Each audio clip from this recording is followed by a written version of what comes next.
Welcome to The Explainer. So, today we're breaking down a shift in technology that's honestly almost whiplash-inducing. Just over the past week, AI crossed a massive threshold. It's not just a chatbot sitting there waiting patiently for your prompt anymore. It has officially become a fully autonomous employee. And as we're going to see, this evolution brings some staggering, world-changing superpowers. But yeah, it also introduces some really massive enterprise-level security vulnerabilities. All right, let's just dive right in. We've organized a pretty chaotic week of updates into 5 key themes for you. First, the autonomous agent era. Second, the Vercel security breach. Third, multi-billion-dollar partnerships. Fourth, AI and biology in healthcare. And finally, next-generation AI vision. Kicking things off with Section 1, the autonomous agent era. So we are officially moving away from AI that needs constant hand-holding. You know how for the last couple of years, AI basically did one task and then just waited around for your next message? Well, that era is over. Look at China's open-source China K2.6. This thing can now run 300 AI workers simultaneously. Think about that. That's 300 specialists tackling different pieces of your project at the exact same time, literally building full websites and databases from just one single prompt. And meanwhile, OpenAI just dropped GPT 5.5, which now actually plans out its own multi-part jobs. You can tell it to build a 3D game, and it figures out the steps, double-checks its own work, and finishes the whole job without needing you at all. And they're taking this even a step further. OpenAI just released workspace agents. These agents aren't sitting in some separate browser tab. They literally live inside the company tools you already use. You give them plain English instructions, and they just sit there monitoring your Slack channels and your linear boards 24/7. So imagine a user reports a critical issue at 2 a.m. This agent searches your data, files the bug ticket, and drafts an update email to your team all before your alarm even goes off. It's literally a new digital teammate. Moving on to Section 2, the Vercel security breach. To really grasp the scale of this next part, you kind of need to know who Vercel is. They're the invisible engine powering websites for absolute tech giants like OpenAI, Nike, and Walmart. And that level of infrastructure dominance has earned them a staggering valuation of $9.3 billion.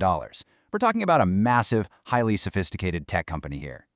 But despite that huge $9.3 billion valuation, hackers just walked right into their internal systems. They managed to steal internal API keys, source code, and really sensitive data on 580 employees. And all of that is now being sold online for a mere $2 million. So it begs the question, right? How does a giant like Vercel get taken down so cheaply? Well, the crucial point here is that the hackers didn't actually attack Vercel's multi-billion-dollar defenses head-on. Nope, they used an AI app installed by a single employee as a Trojan horse. That employee just wanted a little productivity boost, right? They installed a neat-looking AI tool and just clicked Allow All for their Google Workspace permissions. And that one click was all it took for hackers to entirely bypass multi-factor authentication. We actually saw this exact same pattern last November when Chinese hackers used an AI model to automate attacks on 30 global companies.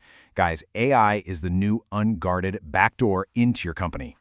So if I were stepping in as a cybersecurity consultant advising your executive team today, I would tell you to immediately implement a strict new protocol to secure your company data. First, you have to ruthlessly audit your current tool permissions, create a checklist, find and completely remove any unused AI tools from your workspaces. Second, restrict third-party access.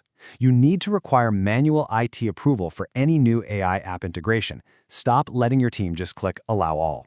You also really need to evaluate the risks of employees using unsanctioned personal AI productivity tools for company tasks. Next, automate your defenses. Set up triggers to automatically review permissions the second an AI tool updates and establish a hard quarterly review cycle just to purge inactive API connections.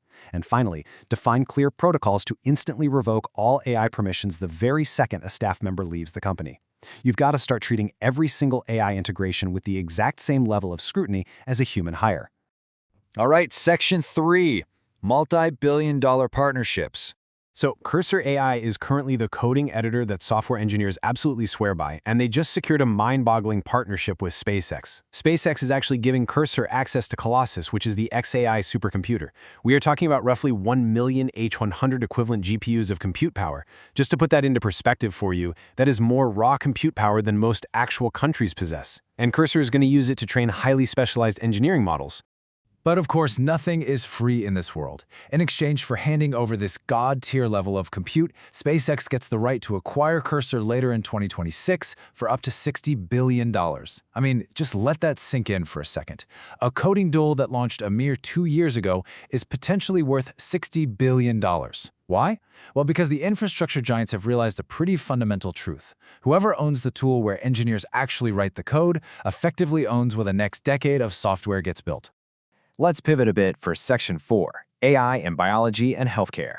Did you know that more than 1 in 3 people process common medicines, things like painkillers or antidepressants, totally differently just because of a single gene? So obviously, knowing your DNA can literally be life-saving. But reading human DNA used to be this impossibly expensive hospital task. It famously took $3 billion and 13 years to decode the first human genome. But just this week, a guy accomplished this at home using a USB-sized AI-powered device that he just plugged right into his laptop. It cost him $1,100 and took 4 hours. Insane. But here's the kicker. Reading the letters of your DNA is actually the easy part. Understanding what those letters mean is the incredibly hard part. About 98% of our genome isn't actually genes. It's this complex set of instructions that scientists used to literally brush off as junk DNA because they just couldn't decode it.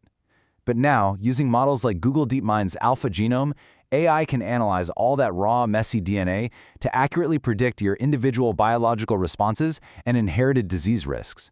It is literally transforming junk into a highly personalized medical roadmap. And that brings us to our final section, Section 5, Next Generation AI Vision. So, OpenAI just dropped ChatGPT Images 2.0, and it basically became the #1 model in the world overnight by nailing some previously impossible constraints. It can now maintain flawless character and lighting continuity across an entire 6-image brand campaign. It can perfectly render multilingual text, like generating a completely accurate, grammatically correct Japanese manga page completely from scratch. But the most mind-blowing part? When it was asked to design a flyer for an app, it demonstrated this self-aware reasoning by inventing a functional placeholder QR code that you can actually scan with your phone right off the screen. No way, right? And we're seeing models move way beyond just generating pretty pictures. They are becoming actual structural builders. Elon Musk's Grok 4.3 can now take a full video as an input, understand exactly what's going on, and build a fully populated Excel sheet based on it. Google Stitch just open source design.md, which allows AI to read your plain text brand rules and generate UI designs that strictly adhere to your brand identity, no more just guessing. And Anthropic's Claude, it now spins up live, auto-refreshing interactive dashboards that pull real-time data from your Gmail and Slack. It's not just a chat anymore, it's a living, breathing workspace. But the absolute peak of this new era of instruction following is summarized by this one test. The model was asked to generate an image of a girl sitting on the floor making word art with a specific quote. But the real test was the details. She had to be holding the word few specifically in her left hand, and the phrase 1,000 words specifically in her right hand. And it nailed it perfectly. On top of that, when given a really dense grid of 64 frames, the AI actually used Python internally to perfectly calculate the coordinates and extract a clean 16:9 crop of just frame 40. This isn't an image generator anymore, folks. It is a highly advanced analytical image editor. So as you digest all these rapid, frankly unbelievable advancements across agents, cybersecurity, and vision, I really want to leave you with a provocative thought. We are entering a world where your AI tools are no longer just software you click on. They are highly capable, autonomous employees acting on your behalf. In that reality, how are you going to redefine your own daily workflow? What are you still doing manually today that you should be delegating to your digital teammate tomorrow? Thank you so much for joining me on this explainer. I highly encourage you to go review your workspace permissions right now. Stay curious, and I'll see you next time.